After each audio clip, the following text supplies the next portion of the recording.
नमस्कार दोस्तों, मैं मंजू गुड़क स्वागत करती हूँ आपका अपने चैनल ज्योग्राफी गैलेक्सी पर। तो आइए सबसे पहले हम बात करते हैं उस क्वेश्चन की जो कि पिछले वीडियो में मैंने आपके सामने रखा था। क्वेश्चन था दक्षिणी गोलार्ध में चलने वाली चक्रवातों में पवन संचरण की दिशा कैसी होती है। ठीक है, जो दक्षिण गोलार्ध है, दोनों गोलार्धों में अलग अलग दिशाओं से चक्रवात चलते हैं, वो चर्चाएं हमने की है। तो पूछा है कि दक्षिण गोलार्ध में जो चक्रवात चल रहे हैं उसमें पवन संचरण की दिशा, तो देखिए इधर देखिए, ये है 0 डिग्री। ठीक है, ये विषुवत रेखा 0 डिग्री है। यहाँ ये इंडिया है अपना, और यहाँ चक्रवात उठते हैं बंगाल की खाड़ी में। ये चक्रवात बन रहा है, इसकी दिशा है एंटी क्लॉक। ठीक है, इसकी दिशा है एंटी क्लॉक, कुछ ऐसे। ठीक है, एंटी क्लॉक इसमें हवाएं चल रही है। और अगर बात करें हम दक्षिणी गोलार्ध की, क्वेश्चन में पूछा है दक्षिणी गोलार्ध, तो दक्षिणी गोलार्ध में ठीक इसके विपरीत हवाएं चलेगी उत्तरी क्लॉकवाइज। ठीक है, उत्तरी गोलार्ध के बजाय यहाँ बिल्कुल विपरीत यानी क्लॉकवाइज हवाएं चलेगी। ठीक है, कुछ ऐसे अंदर की तरफ क्लॉकवाइज चलेगी। तो हमारा उत्तर मिल गया कि दक्षिणी गोलार्ध में चलने वाले चक्रवातों में पवन संचरण जो होता है वो क्लॉकवाइज होता है। ठीक है, ये दोनों आप एक याद कर लो, दूसरा अपने आप हो जाएगा। अगर गोलार्ध उत्तरी है तो एंटी क्लॉक, और अगर गोलार्ध दक्षिणी है तो क्लॉक। ठीक है, ये बात हो रही है चक्रवात की। अगर हम बात करें प्रति चक्रवात की, तो देखिए प्रति चक्रवात में केंद्र में जो वायुदाब होता है वो हाई होता है, हाई प्रेशर। तो यहाँ जो हवाएं चलेगी, अगर इसमें अपने उत्तरी गोलार्ध की बात करो, यहाँ एंटी क्लॉक है, चक्रवात में एंटी क्लॉक है, तो यहाँ क्लॉक वाइज होगी। अगर प्रति चक्रवात की बात करें उत्तरी गोलार्ध की तो क्लॉक वाइज। ठीक है, और बात करूं अगर मैं दक्षिण गोलार्ध के प्रति चक्रवात की, तो देखिए यहाँ हो जाएगी फिर एंटी क्लॉक। ठीक है, अगर चक्रवात में क्लॉकवाइज है दक्षिणी गोलार्ध में, तो प्रति चक्रवात में एंटी क्लॉकवाइज हो जाएगी। ठीक है, ये चारों चीजें आपको याद रखनी है, यहां से क्वेश्चन आपको जरूर पूछा जाएगा।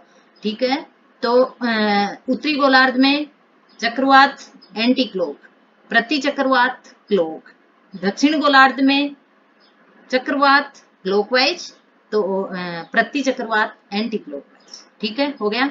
अगला क्वेश्चन ये है अपना अगला क्वेश्चन, ध्रुवीय वाताग्र सिद्धांत का प्रतिपादन करने वाले कौन थे और इसके माध्यम से किस चक्रवात की उत्पत्ति समझी जाती है।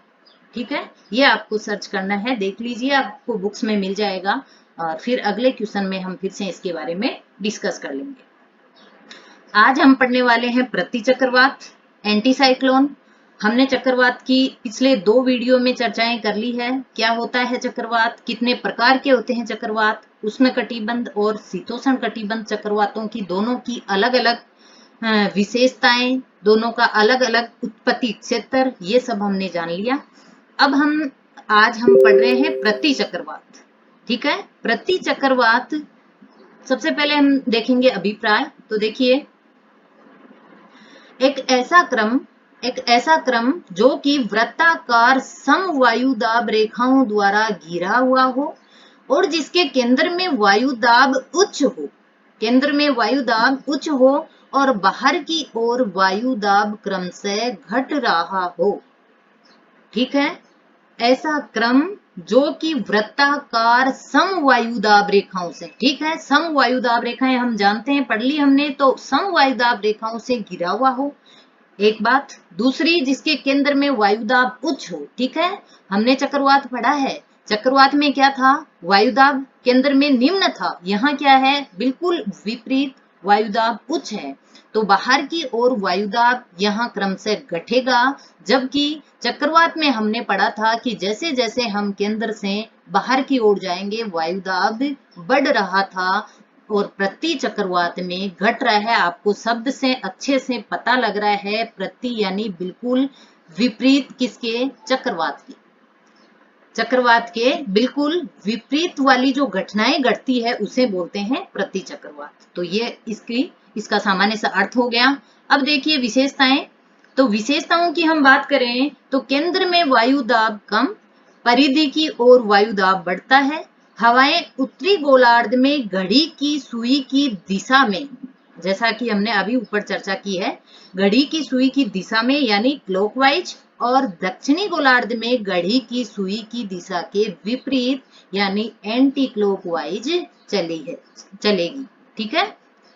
प्रति चक्रवात में आकार इसका गोलाकार और चक्रवातों से ये बड़े होते हैं। प्रति चक्रवात क्या होते हैं? आकार तो गोलाकार होता है और ये चक्रवातों से काफी बड़े होते हैं। उपोष्ण कटिबंध उच्च दाब क्षेत्र में अधिक उत्पत्ति होती है। अगर हम रेशियो देखें उत्पत्ति का तो सबसे ज्यादा उत्पत्ति इनकी उच्च दाब क्षेत्र, कौन सा वाला? उपोष्ण कटिबंध वाला। उच्च दाब क्षेत्र ध्रुवों पर भी होता है, वहां नहीं।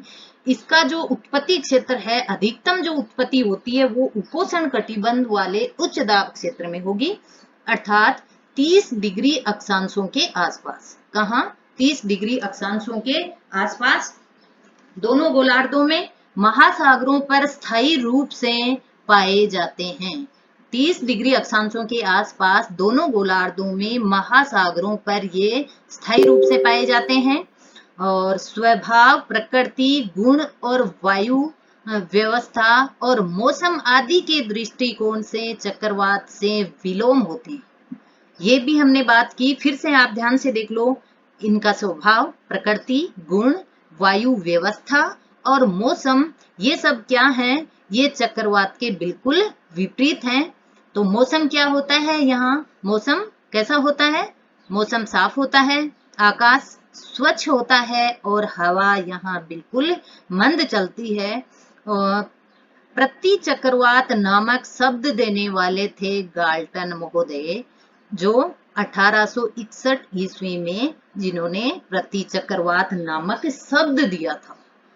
ठीक है। ये प्रति चक्रवात नामक जो टर्म है, ये शब्द है, ये किसने दिया था? गाल्टन महोदय ने। अगर आपको थोड़ा सा दिमाग में ऐसे लग रहा है कि पता नहीं कितनी टर्म है, कितने शब्द हैं ज्योग्राफी में, कितने ज्योग्राफर्स हैं, हम कैसे याद रखें?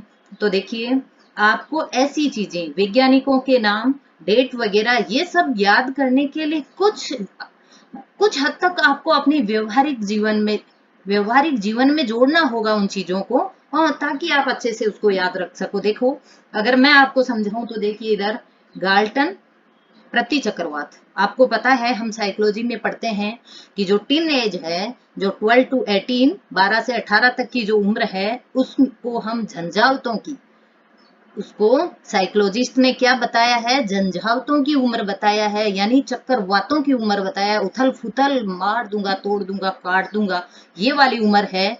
कौन सी? 12 से 18, टीन एज बोलते हैं जिसको।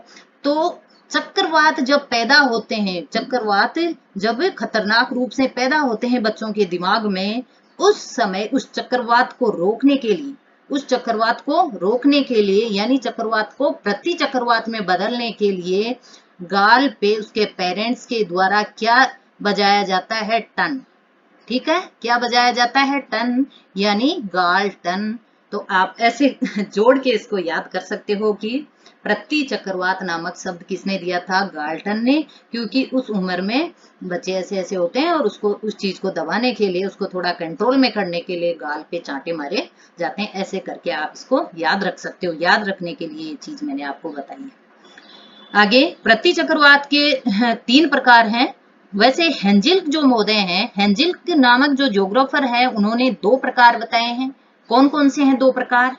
एक तो देखिए शीतल प्रति चक्रवात, और दूसरा है उष्ण प्रति चक्रवात। लेकिन कुछ नवीन खोजों के आधार पर ज्योग्राफर्स ने तीसरा भी एक प्रकार ढूंढा है प्रतिचक्रवात का, वो है अवरोधी प्रतिचक्रवात। तो कितने प्रकार हो गए? शीतल, उष्ण और अवरोधी, 3 प्रकार हो गए, जिनमें से 2 तो हेंजिल्क ने 1909 ईस्वी में ही दे दिए थे। उसके बाद कुछ नवीन खोजों के आधार पर तीसरा एक प्रकार और निकल कर आया। कौन सा? अवरोधी प्रतिचक्रवात। तो सबसे पहले बात करें हम शीतल प्रतिचक्रवात की, तो देखिए उत्पत्ति प्रमुख रूप से आर्कटिक क्षेत्र में।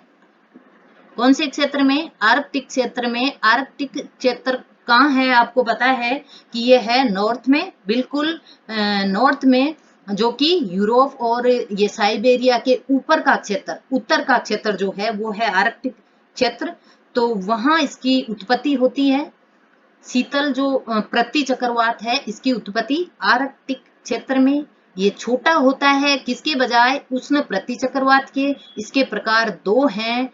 कौन कौन से? एक तो है अर्धस्थायी और एक है अस्थायी या फिर क्षणिक, यानी बिल्कुल कुछ ही क्षणों में ये विलुप्त हो जाता है। और एक है कुछ कुछ समय अर्धस्थायी, कुछ समय ये स्थायी रह पाता है। ठीक है। तो उत्पत्ति शीतल प्रतिचक्रवात की उत्पत्ति तापीय आधार पर है। ठीक है, क्योंकि इसकी उत्पत्ति क्षेत्र हमने बात की है जैसा कि आर्कटिक यानी ध्रुवों पर। ध्रुवों पर तापमान क्या होता है? अत्यधिक न्यून होता है। अगर तापमान अत्यधिक न्यून है तो वायुदाब उच्च होने के कारण वहां जो विक्षोभ बनते हैं, वाताग्र जो बनते हैं, वहां से उन वाताग्रों से उत्पत्ति होती है शीतल प्रतिचक्रवात की। ठीक है। नेक्स्ट दूसरा आ गया उष्ण प्रतिचक्रवात। तो उष्ण प्रतिचक्रवात की उत्पत्ति है शीतोष्ण उच्च वायुदाब पेटी में। कौन सी उच्च वायुदाब पेटी में? शीतोष्ण उच्च वायुदाब पेटी में, जो कि 60 डिग्री के लमसम है दोनों गोलार्धों में। आकार इसका विशाल है, कम सक्रिय है। ठीक है। इसकी अवस्थिति देखिए आप, दक्षिणी पूर्वी यूएसए और पश्चिमी यूरोप में अधिक देखने को मिलती है। दक्षिणी पूर्वी यूएसए और पश्चिमी यूरोप। देखिए ये चीजें आपको पढ़ने के लिए आपको मैप की आवश्यकता पड़ती है। मेरा कहना यह है कि जब भी आप ज्योग्राफी पढ़ो, किसी बुक से पढ़ो, मेरा वीडियो सुन रहे हो या किसी भी टीचर का आप वीडियो सुन रहे हो, तो आपके पास एक मैप बुक होनी चाहिए। साथ साथ में आप मानचित्र को भी देखते रहो, ताकि आपको बहुत अच्छे से क्लियर हो जाए कि ये चीजें अच्छा यहाँ घटित हो रही है, ये लोकेशन यहाँ है, वो है, और ये लंबे टाइम के लिए आपके दिमाग में बिल्कुल क्लियरली इमेज बन जाती है। इसलिए आप मैप का यूज किया करो। तीसरा जो है वो है अवरोधी प्रतिचक्रवात। कौन सा? अवरोधी प्रतिचक्रवात। अगर अवरोधी प्रतिचक्रवात की बात करें तो देखिए क्षोभ मंडल के जो ऊपरी भाग है उसमें वायु संचलन में अवरोध के कारण इनकी उत्पत्ति होती है, इसीलिए इसका नाम पड़ा है अवरोधी प्रतिचक्रवात। आकार इनका छोटा है, गति, वायु की जो गति होती है वो इसमें काफी मंद होती है। क्षेत्र की बात करें हम तो उत्तरी पश्चिमी यूरोप। कौन सा है? उत्तरी पश्चिमी यूरोप और अटलांटिक महासागर। उत्तरी पश्चिमी ही तो यूरोप है और उत्तरी पश्चिमी ही अटलांटिक महासागर है। इन दोनों जगहों पर इनकी उत्पत्ति होती है। विशेषता की हम बात करें तो ठीक ये उष्ण प्रतिचक्रवात की तरह ही होता है। क्या? वायु प्रणाली। देखिए आगे, वायु प्रणाली, वायुदाब और मौसम आदि जो घटनाएं हैं वो सब उष्ण प्रतिचक्रवात की तरह ही इस अवरोधी प्रतिचक्रवात में दिखाई देती है। आगे देखिए, मैंने ये उत्तरी गोलार्ध के चक्रवात और उत्तरी गोलार्ध का ही प्रतिचक्रवात, इन दोनों में तुलना करने के लिए ये चित्र लिया है मैंने। ये 11th की बुक आरबीएसई का चित्र है। देखिए आप, इसमें क्या समझाया गया है। यहाँ निम्न दाब है, लो प्रेशर है, देखते ही हम समझ जाएंगे कौन है, चक्रवात है। यहाँ हाई प्रेशर है, कौन है, प्रतिचक्रवात है। ठीक है। एक बात देखिए, लो प्रेशर है यानी 1004, 1008 और 1012 MB, यानी वायुदाब क्या बढ़ता जा रहा है, कहाँ, बाहर की तरफ, और बीच में जो सेंटर है वहां बिल्कुल कम वाला सॉरी निम्न वायुदाब है।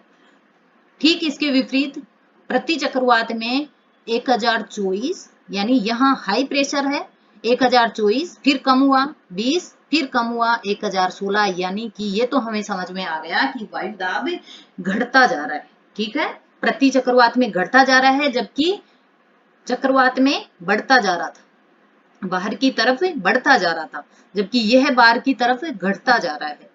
अब देखिए ये जो सबसे मेन इसमें चीज है, ये क्या दिखा रखा है आपको, ये दिखा रखा है हवाओं की दिशा, पवन, पवन कैसे चल रही है प्रति चक्रवात में, प्रति चक्रवात में यह क्लॉकवाइज घड़ी की सुई की दिशा के अनुसार चल रही है। ठीक है, जबकि चक्रवात में हमने बार बार पढ़ा है कि उत्तरी गोलार्ध में एंटी क्लॉक, यानी घड़ी की सुई के विपरीत हवाएं चलती है। ठीक है, और अगर हम बात करें, देखिए इधर देखिए आप, ये क्या है, ये किसको दर्शा रहा है, ये है दाब प्रवणता बल को। इधर देखिए आप, ये क्या है, दाब प्रवणता बल, जो कि बाहर की ओर बढ़ता जा रहा है, किसमें, प्रति चक्रवात में, प्रति चक्रवात में दाब प्रवणता बल बाहर की ओर बढ़ता जा रहा है, जबकि जो अंदर की तरफ कहां बढ़ रहा था, चक्रवात में दाब प्रवणता बल अंदर की तरफ कहां लग रहा था, चक्रवात में। और ये जो ब्लैक लाइनें हैं, एरो के निशान ब्लैक वाले, ये किसको दर्शा रहे हैं, ये दर्शा रहे हैं कोरियोलिस बल को। तो हमें पता है कि कोरियोलिस बल न्यून वायु दाब में काम नहीं करता, न्यून वायु दाब पर काम नहीं करता।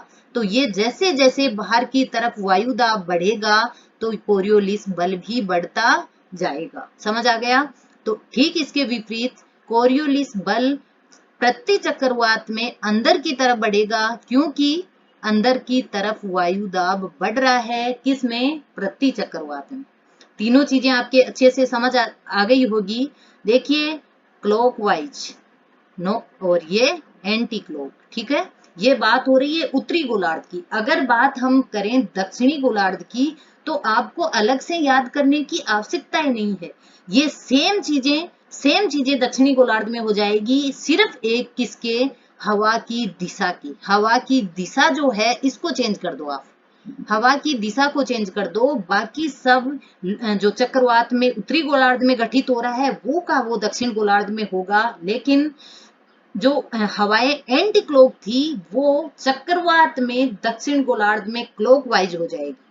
ठीक है, और उत्तरी गोलार्ध में प्रति चक्रवात में जो क्लॉकवाइज हवाओं की दिशा थी वो दक्षिणी गोलार्ध में प्रति चक्रवात में एंटी क्लॉक हो जाएगी। ठीक है, ये चीजें हैं, इन चारों को आप अच्छे से एक बार दिमाग में बिठा लो, फिर आपको भूलने में ऐसी कोई दिक्कत नहीं होगी। और मैप में आप जरूर समझ लेना इसको एक बार, और ये वाला इसको आप ध्यान से पढ़ लेना। ठीक है, तो मेरे को ये लग रहा है, मुझे उम्मीद है कि आपको ये चक्रवात नामक जो चैप्टर है काफी अच्छे से समझ आ गया होगा, और यहीं से क्वेश्चन उठेगा। आप 2-3 बार इस वीडियो को फिर से रिवाइज कर लें, सुन लें, और बुक में भी देख लें। मेरे जो ये शॉर्ट नोट्स हैं, जो पीडीएफ हैं, वो टेलीग्राम चैनल पर आपको मिल जाएगी। टेलीग्राम चैनल का जो लिंक है वो डिस्क्रिप्शन में नीचे दिया हुआ है, वहां से आप ज्वाइन कर लीजिए टेलीग्राम को, और वहां मैं डेली ये शॉर्ट नोट्स जो पीडीएफ बनाकर डालती हूँ वहां उपलब्ध हो जाएंगे। तो आज इतना ही, कल के वीडियो में फिर मिलते हैं हम। धन्यवाद।